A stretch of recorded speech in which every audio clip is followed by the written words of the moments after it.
privilegio poder compartir la palabra. Es un privilegio poder contar con una iglesia que igual sigue permaneciendo en medio de las situaciones. No es nada fácil lo que se está viviendo, pero para la iglesia las cosas siempre estarán dentro de la voluntad de Dios. Entonces, no podemos tampoco, insistimos en no caer en el miedo, en el temor, porque el temor pone lazo. Lo que temía me ha acontecido, dijo Job. ¿Qué temía Job? Prácticamente tenía miedo de fallar. Algunos se preguntan cuál es el pecado de Job. Job no tenía pecados aparentemente. No era orgulloso, no tenía muchas cosas que cualquier hombre desea. Pero ese versículo nos da una pista. Lo que temía me ha acontecido. O sea, él tenía temor de algo que Dios pudiera llegar a tratar en su corazón que quizás ni él mismo sabía. Entonces, no hay que temer. La vida está en las manos del Señor y debemos no solamente decirlo, sino a la hora de ponerlo en práctica tiene que ser una realidad. Y con eso no estoy diciendo que no nos cuidemos, sino que vivamos una vida normal, tranquilos dentro de lo que está pasando, que el Señor es el que guarda nuestra vida, nuestra salud, nuestra integridad, nuestros pensamientos. Hay peores enfermedades que las físicas, y son las enfermedades del alma, como el pecado. El pecado es más mortal que cualquier otra enfermedad y no le damos tanta atención.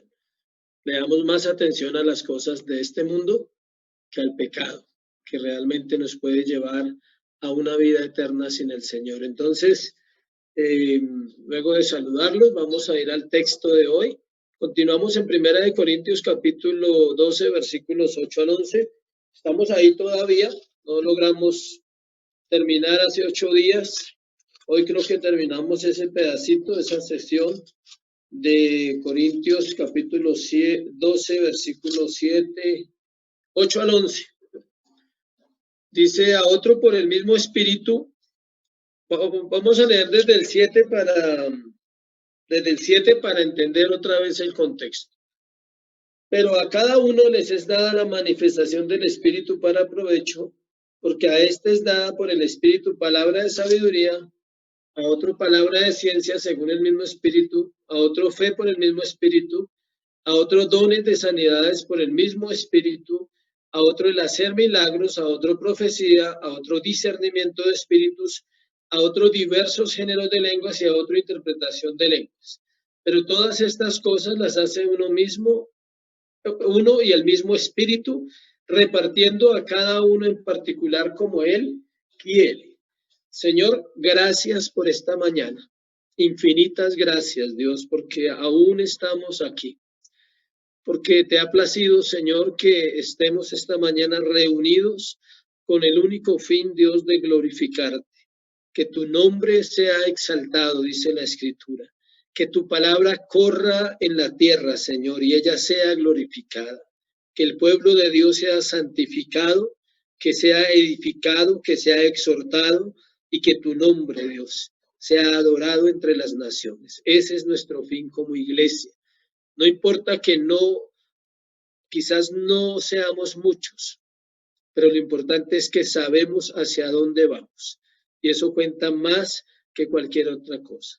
Te doy gracias por el privilegio de predicar y te doy gracias por cada vida que toma su tiempo, traídos únicamente por ti, para escuchar tu voz a través de las Escrituras. En Cristo Jesús, amén. Vamos entonces al texto de hoy. Es el mismo tema, solo le pones parte 2, diversidad de los dones espirituales, segunda parte. Puede haber hasta parte 10 si quiere, pero no vamos a ver sino parte 2. Bueno, porque los dones, como le dije, son 20.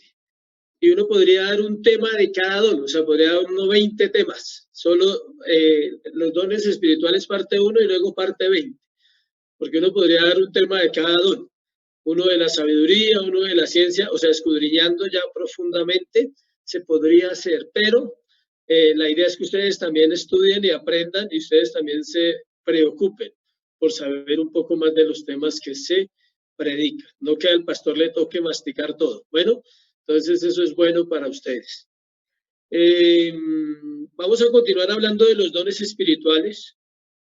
La importancia que el creyente sepa distinguir entre aquellos que quizás tiene y entre los que otros tienen. Es bueno saber que hay personas que tienen dones y uno tiene que verlos y uno tiene que aprender de esas personas.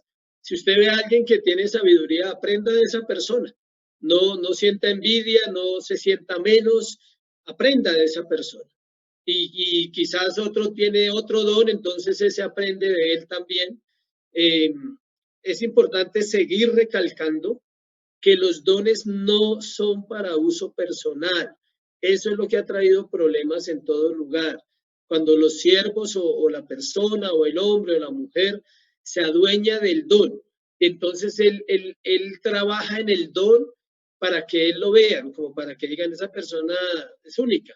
Aquí no, el único es Jesús, o sea, el resto todos somos iguales, tenemos un propósito en la tierra y necesitamos estar aprendiendo. Son para edificación de la iglesia. Ya eso lo había compartido, pero estoy haciéndole un resumen para entrar a los dones que vamos a ver. Cuando realmente encontramos el propósito de Dios en nuestra vida es cuando entendemos que los dones son un regalo, o sea, Dios nos está regalando constantemente de su misma naturaleza, de su mismo carácter. Es imposible que un hombre o una mujer pueda servirle a Dios sin tener en cuenta que tiene dones espirituales, los tiene. Escuche, nadie tiene todos los dones y tampoco nadie tiene ninguno. O sea, nadie tiene todos los dones y nadie tiene ningún don. O sea, ¿qué quiere decir eso? Que algunos tienen varios, pero no, Dios no es escaso para decir, a esta dejémoslo sin don. No, todos tienen don. Otra cosa es que no haya un interés, otra cosa es que no haya un esfuerzo, una dedicación a decir, Señor, ¿en qué puedo yo ser útil en la iglesia? Voy a ir más, antes de entrar en el tema, voy a ir más profundo. Los dones, escuche, cuando hablamos de los dones que son útiles y de edificación para la iglesia, no lo estamos aplicando en un contexto de templo, aclaro. En la casa hay que usar los dones del servicio, los esposos, ¿no? Hay que usar los dones del servicio, hay que lavar loza, que eso no pasa nada. O sea, a usted no le cae un dedo ni se vuelve raro. Si usted barre, si usted hace cositas en la casa de vez en cuando, no tanto de vez en cuando, pero por lo menos participar. ¿Sí? ¿Por qué? Porque a veces pensamos que eso no tiene nada que ver con la vida de uno. Y un cristiano es integral en esas cosas, debe participar. Si no le gusta, clame. Ore, dígale, Señor, ayúdame a que sea agradable porque es mi casa, es mi familia, es mi esposa, son mis hijos. Hay que servir a los demás, no, vuelvo y le digo, si usted se encierra en un contexto eclesiástico, entonces usted solo sirve cuando va el domingo a la iglesia. Y eso le pasa a muchos. Es en todo lugar, ¿sí? En la oportunidad que tengas de servir en un lugar donde no te conocen, sirve. A una persona que no te conoce, hazle un favor en la calle, sé bondadoso, sé generoso cuando alguien necesita un favor, un desconocido. Ahí se ve el servicio también. No solamente en la iglesia, porque la iglesia no le dice a alguien, ¿me hace un favor, barre? Claro, sí, señor. Levanta la silla, sí, señor. Pero en la casa no le pueden hablar. Entonces, hay que tener en cuenta esos detallitos. Bueno, los dones no son especiales para maestros, pastores, evangelistas, no. Los dones son para todos, insisto en eso. Porque sé que hay personas que quieren servir y ni siquiera lo dicen. Tienen temores, no dicen, a mí me gustaría servir en la iglesia, ¿qué tengo que hacer? Al menos pregunte y se le puede dar una guía. Hoy vimos 4 dones la semana pasada. Vimos el don de sabiduría, el don de ciencia, el don de fe y el don de sanidades. 4 vimos. Hoy vamos a ver los otros 5, pero hay uno de los 5 que vamos a ver que es fundamental. Se conoce como el don de los dones y es el del discernimiento de espíritus. Vamos a aclarar ese. Y es donde más me voy a centrar en el tema. ¿Por qué? Porque por eso se conoce como el don de los dones. Él juzga los otros dones. O sea, a través del discernimiento sabemos si una persona tiene fe o no. Imagínense lo importante que es. A través del discernimiento usted sabe si alguien está hablando sabiamente las escrituras o solo las cita porque las ha leído. Es diferente el que las cita sabiamente, las maneja. ¿Se acuerdan el texto de Timoteo cuando dice, como un obrero aprobado que usa bien la palabra de verdad? ¿Sabe qué quiere decir en el griego ese texto?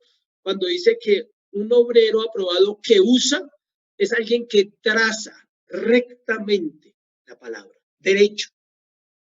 No se tuerce ni allí ni allí, derecho. Él traza una norma de vida a través de la palabra. Entonces el don del discernimiento te ayuda a ver si un milagro realmente es un milagro y a identificar qué es un milagro y qué no es un milagro. A identificar, inclusive, usted puede llegar a darse cuenta qué es de Dios, qué es de Satanás, aunque parezca de Dios. Eso es otro estilo de vida que solo Dios permite si usted tiene ese don. El hecho que lo tenga no lo hace superior, aclaro, ni mejor que nadie. Al contrario, le da más responsabilidad porque usted tiene que medirse en lo que dice y no a ponerse a asegurar cosas que usted no sabe ni ha visto y que a ustedes le ocurrieron. No, sino que realmente son así. Ahorita lo vamos a mirar, por eso les aclaro que es uno de los más importantes.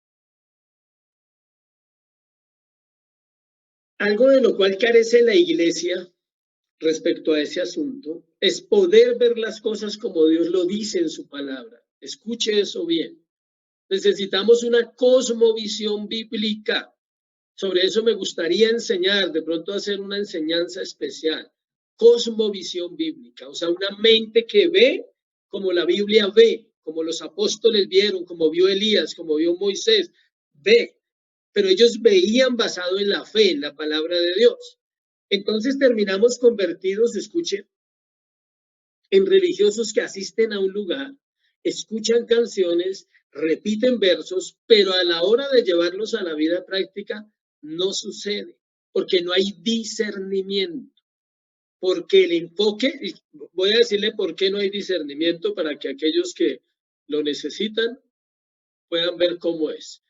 Porque el enfoque todavía somos nosotros. Cuando su enfoque es usted, no espere discernimiento, que Dios no le va a dar nada de discernimiento a alguien que está enfocado en sí mismo, porque tiene que derribarle primero el orgullo y quitarle las muletas, tirarlo al piso y levantarlo después. Así funciona, ¿no? O sea, mientras usted está enfocado en usted, Dios no le da discernimiento. Cuando usted se enfoque en Dios y su reino, en Dios y su palabra, en Dios y esa obra que Dios quiere hacer a través de cada uno de ustedes para el ministerio, en ese momento el Señor da el discernimiento para que usted no sea, ¿qué? Engañado. ¿Sabe quién es el primero que lo engaña a usted? Usted. Ese es el primer enemigo. Usted mismo es el primero que se engaña. Entonces ya uno haga de cuenta que son tres voces. La suya, o sea, la vieja, no la vieja de edad, sino el viejo hombre de la vieja naturaleza. ¿Sí? El hombre nuevo que está formándose y Dios. Pero el metiche siempre es el hombre viejo, ese siempre es el que viene a meterse en lo que no lo han llamado, a decir lo que no debe decir.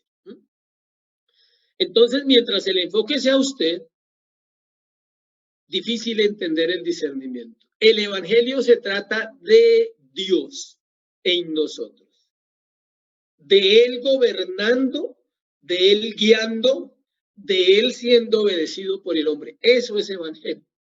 No se trata de que Dios le está haciendo caso a usted cada vez que usted ora. Está engañado el que piense así.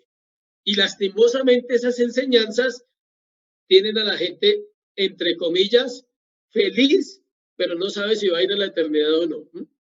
Feliz porque tiene carro, casa y beca, pero no sabe para dónde va. El hombre ha olvidado a Dios, mas Dios no se ha olvidado del hombre. Su misericordia es continua.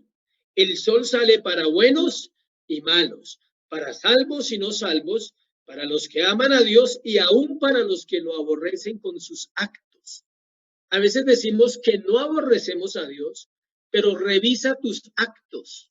Y si hay actos pecaminosos que no has resuelto, dile, Señor, perdóname porque con mi boca te alabo, pero mi corazón todavía te aborrece. Así funciona la verdad de las Escrituras.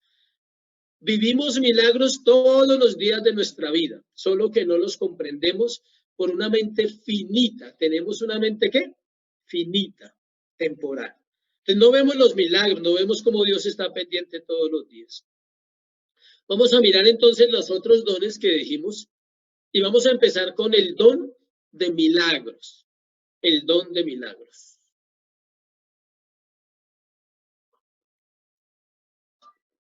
Hablamos hace 8 días que habían dones temporales y dones señales. Este don también es un don señal, aclarando que los milagros todavía suceden. Solo que los hace Dios a través de su soberanía, su voluntad y el cuerpo. ¿Cuál es el cuerpo? La iglesia. Cuando la iglesia ora y clama, pueden suceder milagros. Pero ya nadie tiene la capacidad de hacer los milagros que hacían ellos. ¿Por qué? Insisto en eso. Porque Dios conoce el corazón de los hombres. Y Dios sabe que el hombre es muy orgulloso, muy altivo, muy ególatra. Entonces, si el hombre tuviera esas capacidades en este tiempo, grave. Por eso la iglesia levanta sus propios dioses y Dios se encarga de tumbarle sus propios dioses. Vamos a definir a leer una definición de milagro. La voy a repetir 2 veces para los que toman nota y para los que no, para que la escuchen por lo menos. Bueno, un milagro es una acción sobrenatural en el mundo natural y en sus leyes naturales. Tranquilo que ahorita le explico la definición. Te repito, un milagro es una acción sobrenatural en el mundo natural y en sus leyes naturales, explicable solamente por la intervención divina. Un milagro es que el agua se convierta en vino. Es una acción sobrenatural, se lo explico, en un mundo natural, o sea, en una boda, en las bodas de Caná de Galilea, que rompió la ley natural porque no tenían que echarle nada al agua. Quizás la ciencia diga hoy en día que si toman el agua y le echan una cantidad de cosas, se puede convertir en una bebida alcohólica, pero Dios no le echó nada, solo lo convirtió en un instante, porque Él rompe las leyes, ¿qué? Naturales. ¿Cuál es la ley natural cuando Josué ordena que el sol se detenga y el sol qué? Se detiene? Él está rompiendo todas las leyes naturales de movimiento del planeta para que un hombre pueda ejecutar un milagro en ese tiempo, Josué. Las leyes naturales que se rompieron a través de las 10 plagas que Moisés oró y Dios envió ¿a dónde? A Egipto, ¿sí? Que el agua se convirtiera en sangre. O sea, eso es romper una ley natural. Eso es un milagro. Un milagro, por ejemplo, es que una persona cuando se ora es sana, por ejemplo, de cáncer, porque el cáncer es incurable. Y si la persona es sana, Dios tuvo que romper un proceso que natural en el cuerpo, que se está muriendo por dentro, y Dios la sana. ¿Sí me expliqué bien? No, los milagros, o sea, se lo resumo en esta frase. Si usted entiende un milagro, entonces ya no es un milagro. Bueno, un milagro es algo que no tiene explicación. Solo una explicación, ¿qué? Divina. Solo una intervención sobrenatural. Por eso la salvación es el mayor milagro de todos. Usted no la entiende, yo tampoco. Pero ¿a qué horas vino a mi vida y se metió a vivir en mi corazón? ¿Cuándo fue que no lo sentí o no me di cuenta? Él está ahí. Otra cosa, si aquel que creó los cielos y la tierra y el universo vive en mí, ¿por qué no me cuesta creerlo tanto? Precisamente por eso, porque es algo demasiado grande para una mente tan pequeña como la de nosotros. Pero Él está ahí. El mismo que dijo en Génesis, sea la luz, vive en nosotros. Eso es algo difícil de entender, pero esto es por fe. Dios a menudo nos dirige, nos ayuda, nos advierte, obrando por medio de otros cristianos, por medio de circunstancias ordinarias o por medio de las leyes naturales. Esas son actuaciones sobrenaturales de Dios que son opuestas al funcionamiento ordinario y leyes de la naturaleza. Cosas que solo Dios puede hacer usando, rompiendo leyes naturales. Eso se llaman milagros.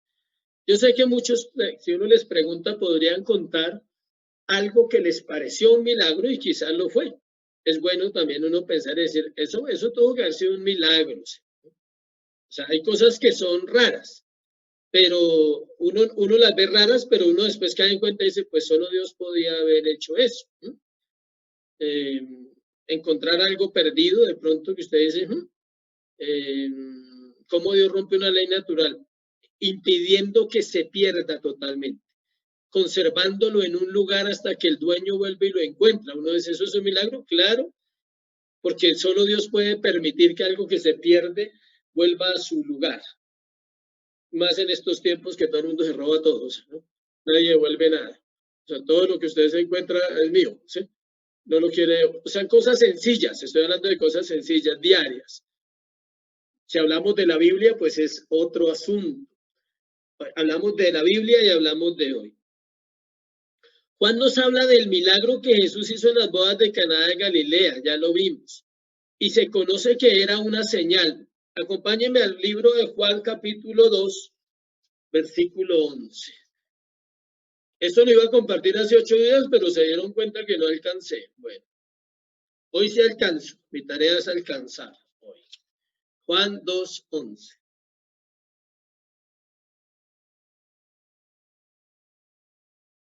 Juan 2, 11. Este principio de señales hizo Jesús en Caná de Galilea y manifestó su gloria y sus discípulos creyeron ¿creyeron qué? En él.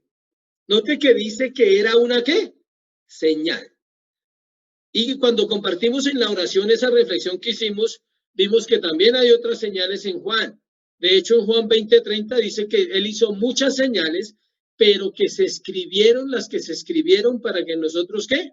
Creyésemos que Jesús es Dios. Eso es lo importante de un milagro. Cada vez que recibas un milagro, porque los podemos recibir todavía, gracias a Dios, dale la gloria a Dios. Nunca pienses que fue por ti. Nunca pienses que fue porque tú eres mejor que otro en la iglesia o que porque tú oras más o lees más la Biblia. Eso no tiene nada que ver, es una soberanía. Es como la sanidad que hablamos hace 8 días. Oramos y Dios en su infinita soberanía, en su infinita voluntad y amor, Él determina si hace o no hace. Y si no lo hace, no quiere decir que Él no es Dios. Y si no lo hace, no quiere decir que ya no nos ama. No podemos entrar ahí, oiga, pero ¿qué? O sea, tiene que darme una explicación por qué no sucedió aquello. ¿Sí ve? Por eso es absurdo que alguien tenga el don y entonces no lo use. Si tiene el don de sanidades, realmente estaría repartiendo sanidades a diestra y a siniestra, porque ese es el propósito de Dios. Para eso Él le dio los dones a los apóstoles, para que ellos fueran por todo lado y todo el que le trajeran enfermo se sanaba. Entonces era para glorificar a Dios, para que ellos vieran y dijeran, uy, estos son hombres de Dios realmente. Ahora tenemos la escritura y tu tarea es llevar a una persona a la escritura, decirle, mira, la Biblia dice eso, léela. Busca una relación con Dios a través de las escrituras y lo conocerás. Ya tu tarea no es echarle fuera a los demonios y ofrecerle una vida que no existe. Tu tarea es simplemente llevarlo a dónde? A Cristo. A Cristo. ¿Y cómo lo llevas a Cristo? A través de las escrituras. Voy a citarle un texto nomás para que lo tomen los que lo quieran tomar ahí, que les guste hablar con alguien, para fundamentar eso que estoy diciendo de cómo llevamos una vida a Cristo. Este es el punto evangelístico de los milagros hoy en día. ¿Cómo hago para que alguien comprenda que Dios sigue obrando en este tiempo a través de la Biblia? Lucas 24, eh, Lucas 24,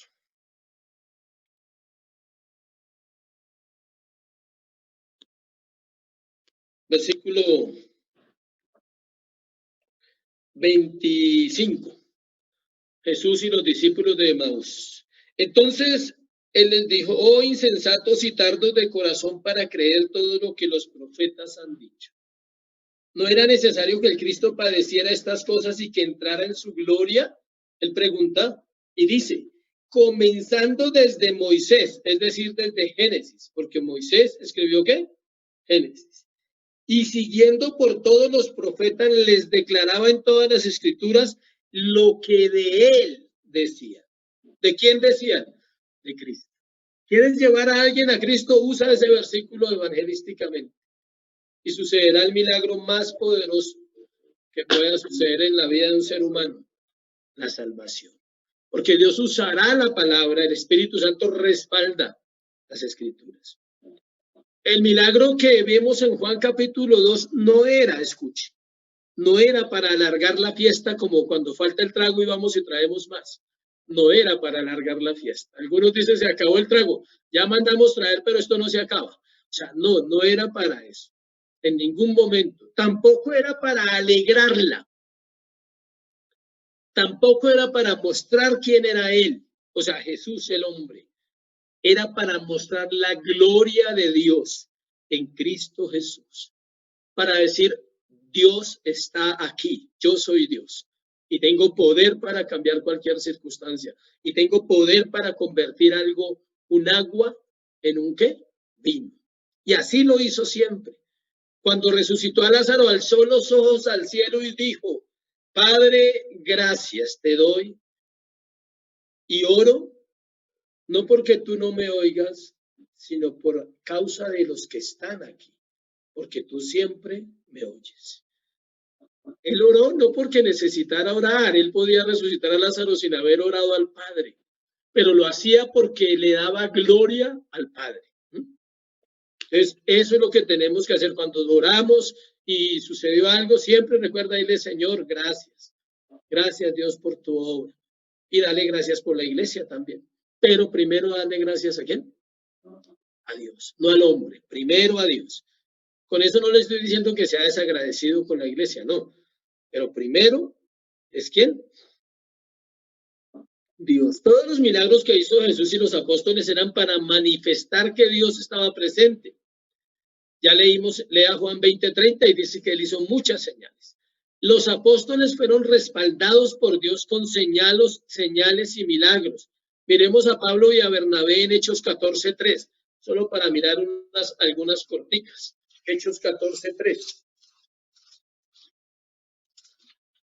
Dice: por tanto se detuvieron allí mucho tiempo, por tanto se detuvieron allí mucho tiempo, hablando con denuedo, confiados en el Señor, el cual daba testimonio a la palabra de su gracia, concediéndole que se hiciera por las manos de ellos señales y ¿qué?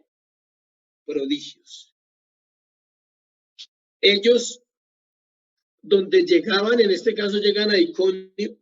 En Iconio dice que entraron juntos en el versículo 1 en la sinagoga de los judíos y ellos predicaban. Pero aparte de eso, Dios les concedió que se hicieran ¿qué? Prodigios y señales. ¿Para qué? Para que la iglesia se formara y creyera. Pablo escribió a los corintios en 2 de Corintios 12:2 acerca de las señales del apóstol. Eran señales para los apóstoles. 2 de Corintios 12:2.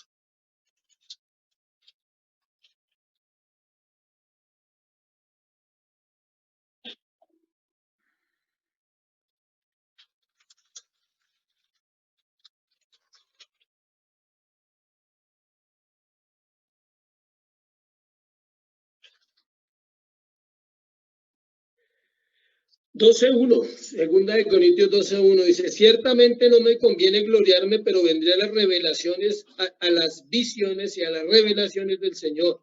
Y conozco a un hombre que en Cristo que hace 14 años, en el cuerpo no lo sé, y fuera del cuerpo no lo sé, Dios lo sabe, fue arrebatado hasta el tercer cielo. Pablo tenía, como ningún hombre, se podía gloriar de lo que Dios había hecho en él, de las revelaciones y visiones, porque dentro del mundo de los milagros se necesitaba eso, ver más allá. entender más allá el mundo de Dios. Y él lo tenía. Pero él dice, yo no me glorío en eso. Dice, no me puedo gloriar en eso. ¿Eso le pertenece a quién? Al Señor. Eran señales para el apóstol. ¿Cuáles fueron exactamente los milagros que hicieron los apóstoles? Jesús cambió el agua en vino, escuche, hizo pan, voy a leerle varios, hizo pescado, caminó sobre el agua, tomó una moneda de la boca de un pez. Esos son algunos de los milagros que hizo Jesús.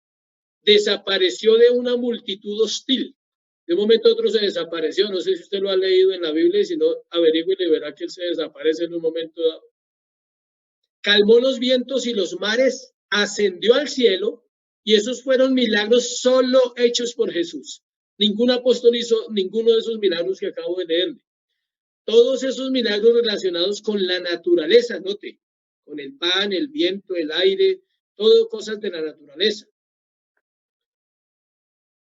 Los apóstoles no hicieron un milagro relacionado con la naturaleza. ¿Qué milagros hicieron ellos? La palabra que se usa para la vida de los apóstoles en cuanto a milagros es la palabra dinamus, de la cual viene la palabra dinamita. Y era un poder que Dios les dio a ellos. Y ese poder era para echar fuera demonios. Esa era la área donde ellos más, la gente los veía obrar. Escuche. Este don, o sea, el don de echar fuera demonios en ese momento era igual al de las sanidades, porque era una sanidad emocional la que las personas recibían. ¿Sí me explico? O sea, es por eso no aparece otro don diferente donde diga el don de liberación, no existe. Eso no es un don, eso es mentira, no hay un don de liberación. El don, el poder que ellos tenían para echar fuera demonios estaba dentro del don de sanidades, porque eran almas que afligidas, almas destruidas por Satanás, y a través de la oración y el poder de echar fuera demonios, ellos traían libertad a los cautivos, como Jesús lo hizo y como lo profetizó Isaías en el capítulo 61, versículo 1. Sanar y liberar era lo que ellos hacían a través del don de sanidades. Escuche, Dios sigue haciéndolo.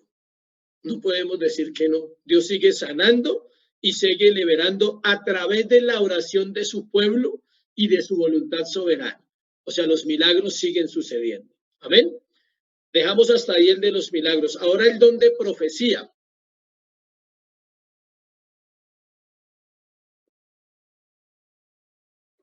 El don de profecía. Léalo ahí en versículo, estamos en 1 Corintios 12, versículo 10. A otros el hacer milagros, a otros profecía. Dios le dio a algunos cristianos el don de profecía. Cuando hablamos de profecía como don, aquí quiero aclarar si de pronto hay alguna confusión en los que hicieron escuela. Cuando hablamos que el ministerio profético fue fundamental en la estructura de la iglesia y de la Biblia, no estamos ignorando que todavía hay profecía, pero a manera de don, no a manera de oficio. ¿Me estoy explicando? Ya no hay un oficio profético, sino hay un don profético que Dios ha dado a la iglesia. Son dos cosas muy diferentes hablar de Daniel como profeta, Isaías, Jeremías, Ezequiel, Oseas, Joel, Amós, Abdías, Jonás, Miqueas, Nahum, Habacuc, Sofonías, Ageo, Zacarías y Malaquías, todos los profetas. Es muy diferente hablar de la vida de ellos como profetas a hablar del don profético, que es lo que vamos a hablar hoy. De la profecía como qué? Como don. Estas dos cosas son diferentes. El oficio ya cesó, pero el don continúa dentro de la iglesia. En lo relacionado a la palabra de Dios. Toda la Biblia es una profecía desde Génesis a Apocalipsis. Y escuchen, no estamos hablando de predicciones. Ahí está el punto importante. Hay una iglesia, bueno, un grupo de personas o una organización que se hace llamar iglesia, porque eso no es una iglesia, donde se dan profecías todos los domingos y la gente tiene que hacer fila y pasa al frente y unos señores vestidos de paño le dan una profecía en el oído. Entonces se acercan y le dicen en el oído, a usted este año va a montar un negocio de zapatos y le va a ir bien. Este año va a viajar, este año y así. Y le dicen un poco de predicciones. Obvio que primero piden plata para después decirle la profecía. Eso está todo cuadrado, ¿no? Entonces, escuche, eso se llama adivinación y es ocultismo. Note hasta dónde se ha llegado a meter la maldad dentro de algo que se puede llamar, entre comillas, una iglesia. Esas personas normalmente, escuchen, creen en eso que le están diciendo, pero ya no hay profetas. La profecía es pública. La profecía se habla públicamente, no así en secreto, no así en oído. Mire que Dios me dijo esto de usted. No, no, no, no. Ahorita vamos a ver que el discernimiento es diferente. No son adivinaciones del futuro. Estamos hablando de la Biblia que tiene un espíritu profético. La Biblia tiene un espíritu profético, toda la Biblia es profética. De hecho, hay profecías que estamos viviendo. Nosotros somos el resultado de profecías que Dios dejó hacia los gentiles, hacia la salvación de las almas, hacia la elección. Todo eso era profético y hoy en día nosotros somos el resultado de las profecías y estamos viviendo en medio de la profecía y vamos hacia las profecías que Dios ha dejado en Apocalipsis. Ese es un tema bien delicado que ha traído mucha confusión en estos tiempos. Eso parece más de uno a decir un poco de bobadas, ¿sí? Que Dios le dijo y que Dios le dijo y Dios no le ha dicho nada, porque Dios ya dijo todo en la Biblia. O sea, Dios ya habló todo en las Escrituras. En este versículo 10 la palabra en hebreo, profecía, en griego es naví, en hebreo, perdón, es naví y en griego propeteu, con ph, propeteu. Eso significa profecía, lo cual significa, escuche, hablar de parte o en nombre de Dios. Y sabemos que cuando hablamos de parte de alguien, lo hacemos públicamente, ya no son ahí susurros en secreto, porque ¿por qué lo hacen en secreto? ¿Por qué cree usted que se lo dicen en el oído a la gente? Para engañar a las personas, para inventarles. Y ahí sí hay demonios. Ahí sí hay demonios trabajando en la mente de esas personas incautas que no leen la Biblia y se van a cualquier lugar a que le digan que el futuro va a estar bien y que mañana van a ganar harta plata. ¿Por qué? Escuche por qué. Porque quieren oír eso. Porque su corazón está buscando avaricia y codicia. Entonces Dios también permite que esas personas lleguen a esos lugares donde se predica ese tipo de mensajes, si se le pudiera llamar una predicación, porque no es una predicación. Cualquier cosa será menos eso. Un profeta de Dios es uno que proclama la palabra de Dios fielmente, como ella es. Y la profecía es la proclamación de la palabra de Dios. Es decir, esto es un don para la iglesia. Todos ustedes y yo, cuando hablamos de la Biblia, estamos hablando, ¿qué? Proféticamente. Estamos anunciando una profecía. No estamos adivinándole a nadie. La profecía no dice nada nuevo. Solo proclama lo que ya está revelado en las Escrituras. Es decir, la profecía verdadera parte desde la Escritura. Me acuerdo hace años en una de esas salidas que hicimos de un encuentro antiguamente, y un hombre por allá le dijo al pastor, le dijo, terminó todo el proceso ese de exorcismo, de liberación, todo eso. Y él le dijo que Dios le había dado una visión, que él había visto que el día 6 del año 6, del mes 6 del año 6, iba a pasar algo, ¿sí? Y el pastor le dijo, ¿y eso dónde está en la Biblia? Mentiras, o sea, ¿sí? Que Dios me dijo que tal día no va a pasar nada, Dios no da fechas así jamás a nadie. Entonces, cuídense de todo eso que está escuchando, que la bestia, que la marca, que la vacuna, todo eso cuídese de pensar, o sea, ¿sí? Que el 21 del 21 del 21 acabó de pasar y no pasó nada, ¿sí? El 21 del año 21 del siglo 21. No pasó nada, un día normal. Y ya habían dicho que iban a pasar un poco de cosas. Los mayas habían predicho que el 12 del 12 del 12 y no pasó nada. Y así son los falsos profetas. Ellos dan fechas, dan tiempos, dan meses. Eso no se puede hacer, iglesia. En un abrir y cerrar de ojos vendrá el Señor como un ladrón en la noche. Eso dice la Biblia. Y un abrir y cerrar de ojos es un pestañeo, menos que un pestañeo. Y se acabó todo. Y nadie sabrá nada en ese instante cuando ¡pum! Dice, pero todo ojo le verá en la tierra, pero los que se quedan. Nosotros no vemos nada sino vamos para arriba. Entonces, Pablo nos da una explicación clara, escuche, y sencilla de lo que es una profecía. Mire capítulo 14, versículo 3 ahí de 1 de Corintios.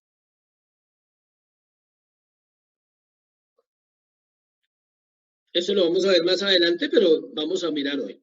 Pero el que profetiza habla a los hombres. Y ahí da las tres características de una profecía verdadera: edificación, exhortación y consolación. No nombra ni adivinación ni futuro. No habla nada de eso. Edificación, exhortación y consolación. Mire, yo le doy un consejo a los que quieran saber algo sobre el futuro. Vivan hoy como si fueran a morir mañana y verá que la vida es mejor. Eso es vivir para el futuro, hoy. Oren hoy como si no pudieran orar más. Clamen hoy como si fueran a morir. Y verá que el futuro será quizás, escuche, quizás el futuro será mejor. Edificaciones, edifíquese hoy para que mañana tenga que recoger, porque está sembrando en el Espíritu y del Espíritu segará vida eterna. No espere 8 días para dentro de 8 días edificarse, edifíquese ¿cuánto? Hoy.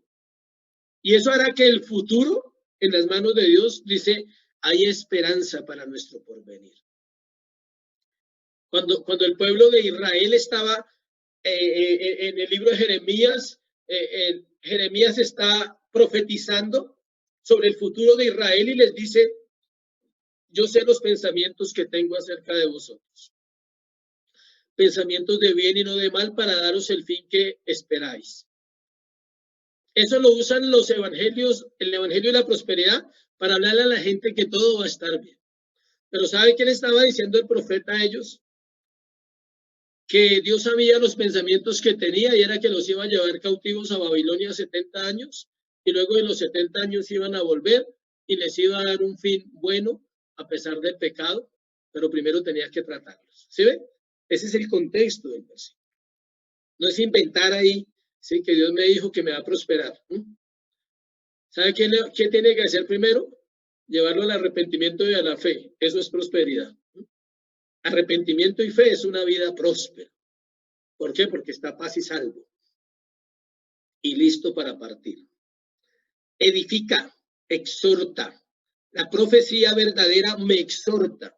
Me hace ver mi pecado, me hace ver mi condición, mi maldad. Y me lleva a un cambio. Y consuela. No solamente es palo, o sea, consuela también. Me da la esperanza de la gracia, de la misericordia. Dice, yo estoy aquí, o sea, no ha pasado nada. Desde tiempos antiguos yo soy Dios. ¿Acaso no lo has oído? Que no hay otro Dios fuera de mí y que no hay otro como yo. Eso es profético, lo dijo Isaías. Y sigue vigente para nosotros. Si nos acercamos a Él, con confianza somos consolados.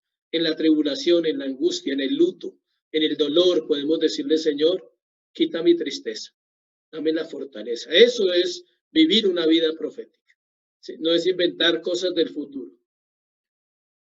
En 14:1 de Corintios, primera de Corintios, dice, seguid el amor y procurad los dones espirituales, pero sobre todo que profeticéis. Pablo está diciendo, me gustaría que todos hablaran conforme a la palabra de Dios, profeticen, hablen conforme a qué, a la palabra. Su lenguaje debe ser bíblico. Si usted pertenece a una iglesia bíblica, hable bíblicamente. No hable ahí con lo que de pronto, ahí vamos, dijo la loca, o sea, no. O sea, es así. Debemos hablar con fe. En el versículo 39 también lo repite, del capítulo 14 vuelve y lo repite. Mas dice, así que hermanos, procurad profetizar y no impedáis el hablar en lenguas. Dice, procurar profetizar. O sea, dice que podamos profetizar. Romanos 12:6, terminamos ahí ya casi de la profecía.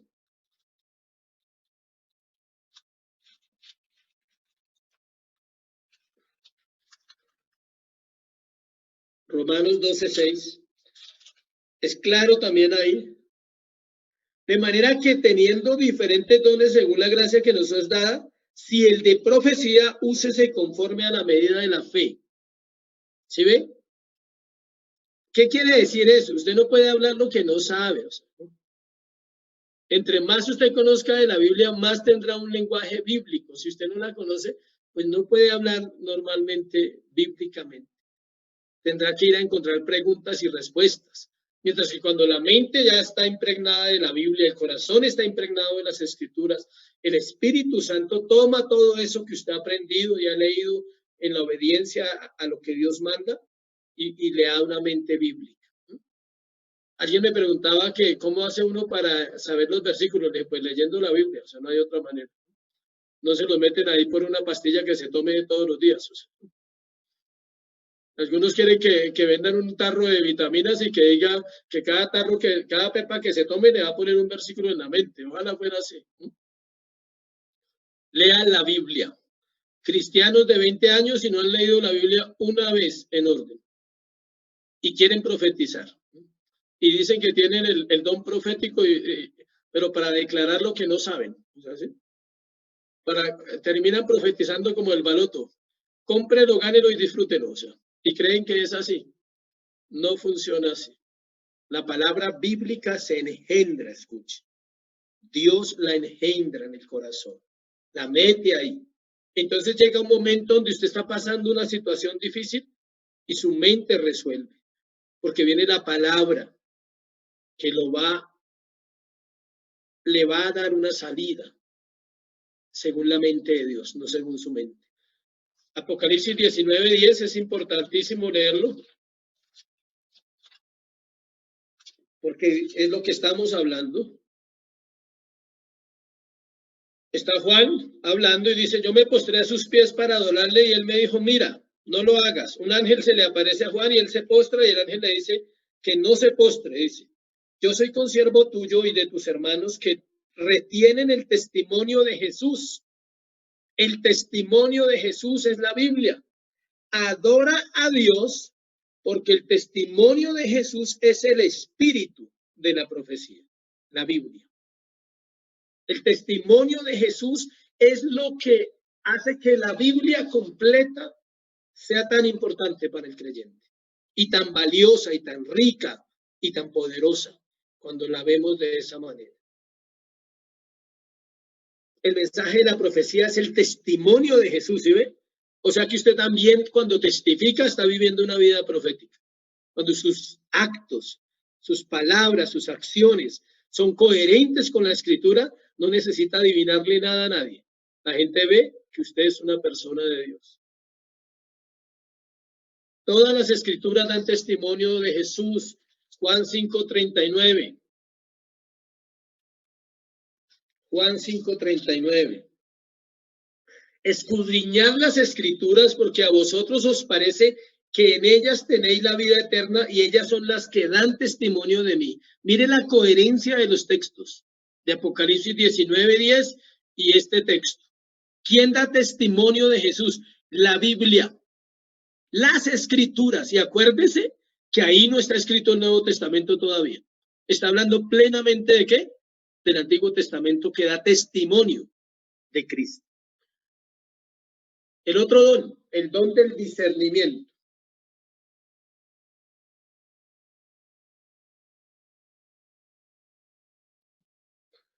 Este don es vital para la protección de la iglesia. Volvamos a Corintios, capítulo 12.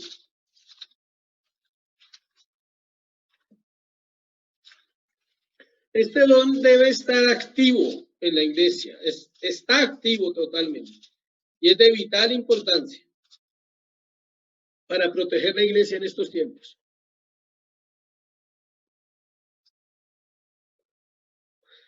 El sentido claro del discernimiento tiene que ver con separar, escuche, ¿qué significa discernimiento? Esto que le voy a decir.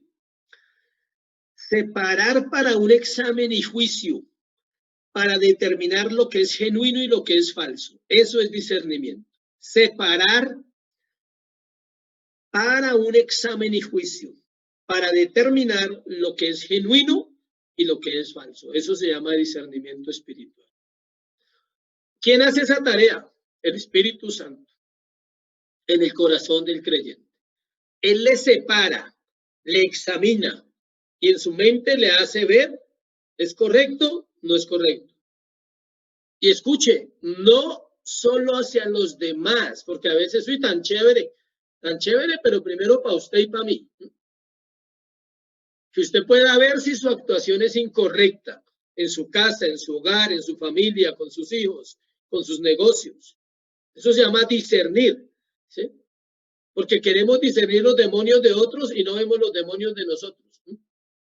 O sea, eso queremos decir que fulano esto y fulano aquello y yo le noté algo raro, le noté como impureza y le noté tal cosa, pero no se da cuenta que usted está peor que el otro. Por eso el Espíritu Santo separa espiritualmente, hace un examen y le dice eso no es correcto. Lo que usted está haciendo no es correcto, lo que usted está viviendo no es así. Como está haciendo esposa no es, como está haciendo esposo no es. Eso es discernimiento. Aquí no está hablando que que le veo algo a alguien, no le vea nada, por favor. Primero véase usted, véase a su propio corazón. Esto es todos los días, el examen diario. Juan 8:44 nos dice que Satanás es el gran mentiroso y padre de mentira. Juan 8:44, si quiere lo leemos.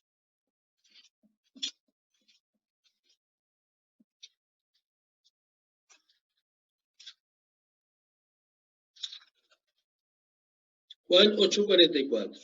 Vosotros sois de vuestro padre el diablo y los deseos de vuestro padre queréis hacer. Él ha sido homicida desde el principio y no ha permanecido en la verdad, porque no hay verdad en él. Cuando habla mentira, de suyo habla, porque es mentiroso y padre de mentira. Discernimiento es desenmascarar al padre de la mentira. Es ver la mentira claramente que ofrece este mundo, que ofrece la vida, que ofrecen ciertas situaciones y circunstancias. Desde la caída del hombre, Satanás y sus demonios han falsificado la palabra de Dios.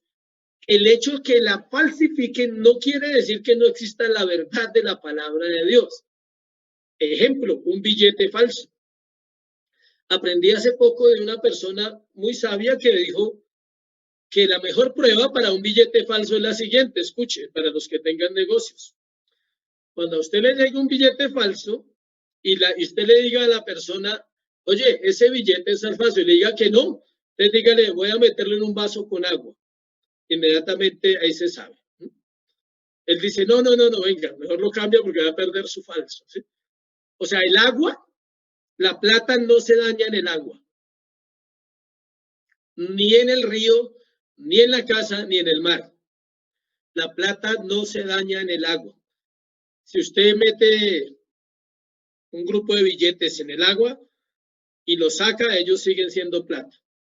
Esa es la plata original. La plata falsa inmediatamente se le corre la pintura, se deshace el papel. Pero escuche, el hecho que hayan billetes falsos no quiere decir que no hayan billetes verdaderos o monedas verdaderas. Así pasa con la verdad. El hecho que Satanás haya falsificado desde ese tiempo hasta hoy. La verdad no quiere decir que no exista entonces lo que Dios ha dicho sigue siendo vigente.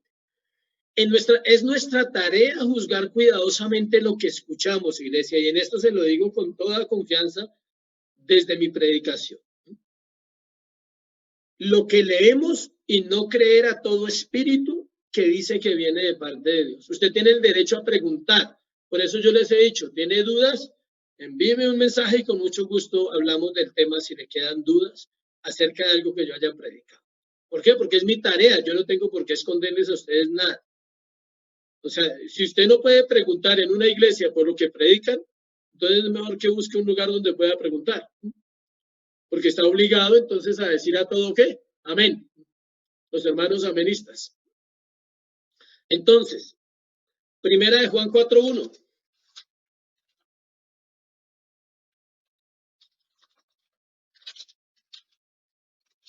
Primera de Juan 4:1. Juanito. Amados, no creáis a todo espíritu, sino probad los espíritus si son de Dios, porque muchos falsos profetas han salido por el mundo.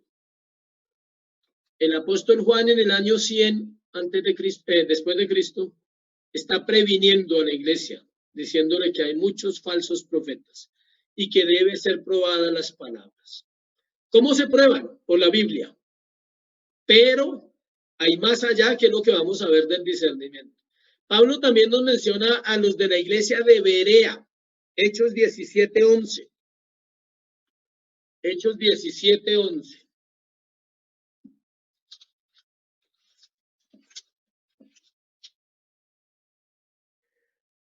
Dice, y estos eran más nobles que los que estaban en Tesalónica, o sea, los de Berea, pues recibieron la palabra con toda solicitud, escudriñando cada día las escrituras para ver si estas cosas eran así. Mire lo interesante. Todo pastor debería decirle a la iglesia este versículo. ¿Sabe cuál es el problema? Que aunque los pastores lo digamos, la iglesia no lo hace, porque no tienen buenos hábitos de ir a mirar en la prédica del domingo y comprobar que se les está diciendo la verdad. Pero ahí dice que ellos escudriñaban las escrituras, ¿qué? Cada día, no el domingo, cada día. Y no está hablando de los pastores, está hablando de la iglesia, que ellos escudriñaban las escrituras cada cuánto, cada día, para ver si lo que Pablo les estaba diciendo era cierto. Imagínense, era Pablo el que estaba predicando y aún así iban a escudriñar las escrituras.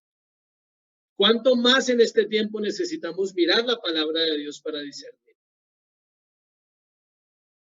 Todo mensaje debe ser evaluado a la luz de las escrituras, no a la luz de la necesidad de un pueblo. Predicar usando la necesidad de un pueblo se llama manipulación. Cuando usted predica solo sanidad, solo milagros, solo prosperidad, solo éxito, usted está manipulando el corazón de un pueblo. Porque usted no está predicando la Biblia, usted está predicando basado en las necesidades sociales de una generación que siempre las ha tenido. Esas son las necesidades sociales de todos los tiempos: dinero, salud, trabajo, plata, comodidad. No es esta la única generación que quiere eso, todas han querido lo mismo. Y predicar basado en eso es predicar manipulando el corazón de la gente. Porque usted no está predicando la Biblia, usted los está engañando, los está llevando a vivir en este siglo. Y la Biblia dice, no somos de este mundo. Dice que no nos conformemos a este mundo, sino que nos renovemos por medio de nuestro entendimiento para que comprobemos cuál sea la buena voluntad de Dios, agradable y perfecta. Y que no somos de este siglo, dice Romanos 12, después de lo que acabo de citar. Algunos se preguntan por qué. ¿Por qué surge ese tipo de predicación? Y precisamente es lo que estamos hablando. Se necesita discernimiento para saber que se está hablando la verdad. ¿Y sabe por qué? Ya lo dije y lo voy a repetir, porque la gente quiere escuchar eso. Por eso la gente va a un psicólogo, porque él te va a decir siempre cosas buenas. Él nunca te va a hablar del pecado. Él te va a decir que tú puedes cambiar, que tienes que hacer ciertas cosas, pararte en el espejo y decir que todo va a estar bien, todos los días, ¿no? Todo va a estar bien. Y hay gente que se para en el espejo y dice que todo va a estar bien, ¿no? Pero la Biblia es el espejo del alma y ella no te dice que todo va a estar bien. Ella dice que Dios está bien y que nosotros le necesitamos. Ella dice que Dios es poderoso y que nosotros somos débiles. Eso dice la Biblia. No dice que estamos bien siempre. Bueno, los tiempos serán mejores, te dicen. Discernimiento, no serán mejores. Les tengo esa buena noticia. ¿Sabe por qué es una buena noticia? Porque está en la Biblia. No es porque yo lo diga, es porque está en la Biblia que los tiempos no serán mejores. Que vendrán plagas, terremotos, muertes, falsos, mentirosos, falsos, de todo habrá. Una generación rebelde, hijos desobedientes a los padres, infatuosos, amadores de sí mismos, engañadores, sin afecto natural. Eso viene para la tierra. Entonces, ¿por qué vamos a decir que vienen tiempos mejores? Pero eso no quiere decir, escuche, que nuestro Dios se vaya a desentender de su iglesia. Al contrario, Él estará al tanto y estará pendiente. Eso sí es verdad. Él estará al tanto y pendiente en que cuando los tiempos sean más difíciles, Él pueda cuidarnos y sostenernos y nos corresponde a nosotros. No queremos escuchar que somos responsables por lo que está sucediendo en nuestra vida. Nadie es responsable. Ni el Estado, ni el gobierno, ni la iglesia, ni el marido, ni la esposa. Nadie. Somos responsables ante Dios de nuestra vida, y más nosotros que conocemos las Escrituras. El discernimiento de espíritus es el guardián, escuche, para reconocer la mentira. Algunos mensajes, aunque parezcan bíblicos, en realidad no están diciendo lo que la Biblia dice, sino lo conveniente en cuanto al ser humano. No necesitamos lo conveniente, necesitamos la verdad porque ella libera. En el tiempo de Corinto la Biblia no estaba terminada y los que tenían el don del discernimiento eran guardianes de que no se torcieran las enseñanzas en la iglesia de Corinto. El don del discernimiento es también muy valioso cuando la iglesia y el evangelio, escuche, cuando la iglesia y el evangelio son considerados aceptables en una sociedad, el cristianismo está en decadencia. Cuando el cristianismo y el evangelio sean aceptables dentro de la sociedad, estamos perdidos, porque es cuando más se levantará lo falso. Cuando el cristianismo es perseguido, rechazado, los falsos maestros escasean, porque el precio es alto. Porque predicar no será fácil en la persecución. Porque predicar la verdad demanda que muchos te critiquen y te juzguen y no te amen porque dicen, uy, pero siempre es fuerte, pero siempre dice esto. Es lo que dice la Biblia. No es lo que uno quiera decir. El don tiene que ver con discernir lo falso, no con ver demonios, no lo confunda, esto no tiene nada que ver con demonios. Pablo no está hablando de demonios, cuando él dice, escuche, el texto, léalo ahí para que lo vea claramente qué dice el texto, y lo miramos ahí en el versículo 11, creo. En el versículo 10, discernimiento de espíritus, pero ahí no está hablando de espíritus inmundos en ningún momento. Está hablando del espíritu humano, de aquellos que predican. Obvio que pueden haber detrás de eso demonios, sí, pero usted no puede discernir los demonios, eso no es su tarea. Su tarea es discernir si la persona está hablando de parte de Dios o no está hablando parte de Dios, qué es bíblico, qué no es bíblico, qué realmente es lo que es el mensaje correcto. Discernir las falsas enseñanzas en tiempos como estos es difícil. Saber cuáles son buenas y cuáles malas es difícil. ¿Por qué? Porque todo falso maestro usa un poco de la verdad para no espantar a sus seguidores. Siempre se usa un poquito de la verdad para que suene más bonito, más suave, para que no digan, uy, este se salió, ¿sí?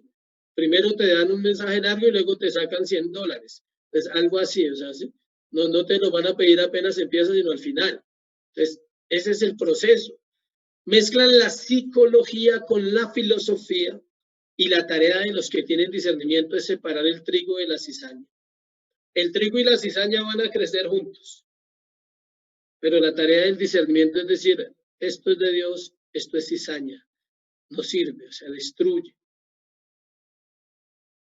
Igual, por ejemplo, el don del discernimiento sirve para saber si unas lenguas son de Dios o no son de Dios, las lenguas espirituales.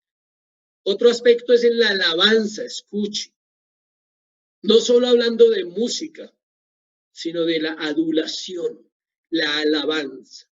Hay gente que adula a los pastores, adula a los que enseñan. Y usted tiene la capacidad, cuando tiene el don de decir, lo dice por decirlo, o sea, no lo dice de corazón, es un adulador, es una lisonja. Porque uno sabe que le dicen a uno una palabra bonita y en la casa murmuran de la iglesia y del pastor. Entonces, eso se llama discernir. Cuando uno dice, el desayuno de esta mañana fue el tema en la mesa del pastor, o la familia del pastor, o los hijos del pastor, o la esposa del pastor. Eso se llama discernimiento. ¡Ay, tan bonita la palabra! Tremendo, Dios te usó poderosamente, pastor, gracias. Y en la casa está hablando, uy, pero eso que dijo el pastor sí fue terrible en esas enseñanzas. ¿Sí ven? Hay que discernir cuando un corazón te lo dice de corazón. También hay gente que lo dice de corazón. Realmente Dios le habló. Realmente está ministrado, realmente está siendo edificado. Y uno sabe que es así. Pero hay gente que lo dice por labia, por quedar bien, por ser el hermano lindo y bonito, que le gusta quedar bien con todo el mundo. O se lo dice para que usted antes no le diga que tiene que orar porque no está orando. O sea, se lo dice para evitar un contacto más profundo. Entonces, si le digo esto, el pastor no me dice nada. Si le digo que está predicando chévere, tal vez el pastor más bonito conmigo. Eso se llama adulación. Y esa sí la necesitamos. Porque en la iglesia siempre va a haber, ¿qué? Aduladores. Y ya saben de quién es la adulación, ¿no? De Satanás. Él aduló prácticamente a Eva. Y le dijo, con que Dios os ha dicho, Evita. O sea, ¿qué pasa, Evita? Tú eres linda y preciosa, no creas en lo que te ha dicho ese Dios. Cree en lo que yo te estoy diciendo, con que Dios os ha dicho. Entonces hay que tener cuidado. Hechos 16:16 nos muestra un caso de adulación. Quiero leerlo. Hechos 16:16. Hechos 16:16. Aconteció que mientras íbamos a la oración nos salió al encuentro una muchacha que tenía un espíritu de adivinación. Pablo y Bernabé, creo que son los que van ahí. Dice, escuchen, la cual daba gran ganancia a sus amos adivinando. Esta siguiendo a Pablo y a nosotros, ahí está hablando Lucas, daba voces diciendo, estos hombres son siervos de Dios Altísimo quienes os anuncian el camino de salvación. Esto lo hacía por muchos días, mas desagradando a Pablo, este se volvió y dijo al Espíritu, te mando en el nombre de Jesucristo que salgas de ella, y salió en aquella misma hora. ¿Sí ve? Lo que ella estaba diciendo era cierto. Estos hombres son siervos de Dios. Escuche, el discernimiento te hace ver que aunque te digan un versículo, te lo pueden estar diciendo hipócritamente y te lo pueden estar diciendo adulándote, echándote cepillo y buscando otra cosa en su intención. Pablo se dio cuenta. No dice ahí que varios días. ¿Qué hacía ella? Mire, le voy a montar la escena. Ellos llegan a un pueblo, a un lugar, y ella se va delante de ellos anunciando. Llegaron los siervos de Dios, llegaron los siervos de Dios. ¿Sí? Pero ella trabajaba para los ocultistas, vendía imágenes, vendía cosas de ídolos, ¿sí? Daba gran ganancia a sus amos. Entonces, aparentemente, uno se pone contento y dice, pues claro, está anunciando que llegó la obra de Dios, la salvación, pero Pablo discernió el espíritu que ella tenía, no las palabras, ¿sí ve? Las palabras pueden sonar lindas, pero uno discierne adentro del corazón. ¿Cuál era la intención? ¿Cuál era la intención de ella? Truncar la obra de Dios. ¿Quieres saber por qué? Porque la gente al ver que la que anunciaba era una mujer que estaba relacionada con el ocultismo, no iba a diferenciar entre el Dios verdadero y el Dios de ellos. Esa era la intención de ella. ¿Se ve la diferencia? Entonces hay que tener cuidado con esa situación. Ella estaba diciendo la verdad y Pablo no podía decirle nada sobre eso, pero el Espíritu Santo le ayudó a descubrir la intención verdadera. La enseñanza falsa puede ser juzgada con la Biblia, no más, pero los espíritus falsos solo pueden ser juzgados por el verdadero espíritu, es decir, el Espíritu Santo en el corazón del creyente. O sea, usted puede decirle a alguien, por ejemplo, que dice que hablemos de los Jesús solos. Él dice, no, es que solo Jesús es Dios y el Padre y el Espíritu no. Y usted le puede mostrar versículos donde dice que los tres son Dios, listo. Pero eso no es tan grave. Es más grave cuando alguien está predicando verdades a medias y tiene una intención detrás de eso diferente a la salvación del corazón de las personas. Y es algo personal. La fama, el poder, el reconocimiento o el dinero. Eso es diferente. Y eso solo se discierne, ¿por qué? Por el Espíritu Santo. Podríamos llamar al don del discernimiento de espíritus el don de dones. Este don juzga aún las manifestaciones de los otros dones, como las sanidades y los milagros, si son de Dios o no son de Dios. Toda imitación de los dones es demoníaca. Perdón, toda imitación de los dones no es demoníaca. Simplemente algunos cristianos tratan de servir al Señor en su carne y para beneficio de su propia gloria. Es decir, algunos quieren hacerlo sin los dones y es difícil. Lo hacen en su carne y tarde o temprano pues uno se estrella. Yo me estrellé cuando llevaba 7 años, como 6 o 7 años. Ya estaba reventado. Y ahí alguien me dijo sabiamente, me dijo, has andado en Agar, en la carne, en la esclava. Es tiempo que andes en Isaac, en la promesa, en la libre, en Sara. Y entendí el mensaje, claro, estoy tratando de servir en mis fuerzas. Y fue cuando entendí que esto lo hace el Señor. No era mi conocimiento, mi sabiduría, mi entendimiento, era el Señor el que podía hacer. Conclusión, el don de discernimiento lo da Dios para decir si los otros dones son del Espíritu Santo o no, o son solo imitaciones y falsificaciones. Pero como consejo, toda persona que tenga ese don tiene que cuidarse del orgullo, porque cree que sabe más que los demás. Y ahí es donde está el peligro. El don de lenguas, interpretación de lenguas, no lo vamos a mirar hoy. Ese está en el capítulo. Pablo le dedica un capítulo, o sea, el capítulo 14. Entonces, cuando lleguemos al capítulo 14, vamos a ver todo un capítulo del don de lenguas e interpretación de lenguas. Dejamos hasta ahí entonces. Importante lo que dice el versículo 11 de Corintios. Pero todas estas cosas, ¿sí ve? Todas, ¿las hace quién? Uno. No las hace usted, ni las hago yo, las hace uno. Y el mismo Espíritu, repartiendo a cada uno en particular como él quiere. Entonces cerramos diciendo que los dones son de Dios. Escuchen, el Padre da dones, el Hijo da dones, pero el Espíritu Santo es quien los aplica en nuestra vida, todos. O sea, el hecho que nombremos solo al Espíritu ahí o que Pablo nombre al Espíritu Santo ahí, no está diciendo que el Padre y el Hijo no tengan nada que ver. Ellos dan dones, pero la tarea la hace ¿quién? El Espíritu Santo. Acuérdense que Él es el trabajador. Y no estoy diciendo que el Padre y el Hijo hayan descansado. Porque Jesús dijo, mi Padre trabaja, ¿y yo qué? Trabajo todavía. Entonces, no han descansado, pero esa tarea se la dejan ¿a quién? Al Espíritu de Dios, que nos ayuda en nuestros dones, en los regalos que Él nos ha dado. Amén. Le vamos a orar, iglesia, y a darle gracias por esta palabra. Padre, gracias por esta mañana. Gracias por tus dones, Dios, en la palabra, en la escritura. Gracias por cada persona que se conectó esta mañana por esta plataforma. Honra su fe porque es un acto de fe recibir de esta manera. Seguimos creyendo en tu palabra. Seguimos creyendo en tu verdad.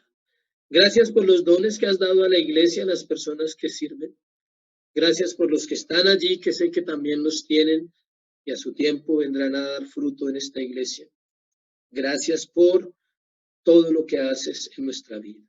Oramos por el tiempo que estamos viviendo en la tierra, quizás de aflicción para muchos, de necesidad, y te pedimos fortalece los corazones, fortalece los cansados, los que están en luto, los que han tenido pérdidas, los que económicamente están batallando, Dios, provéeles.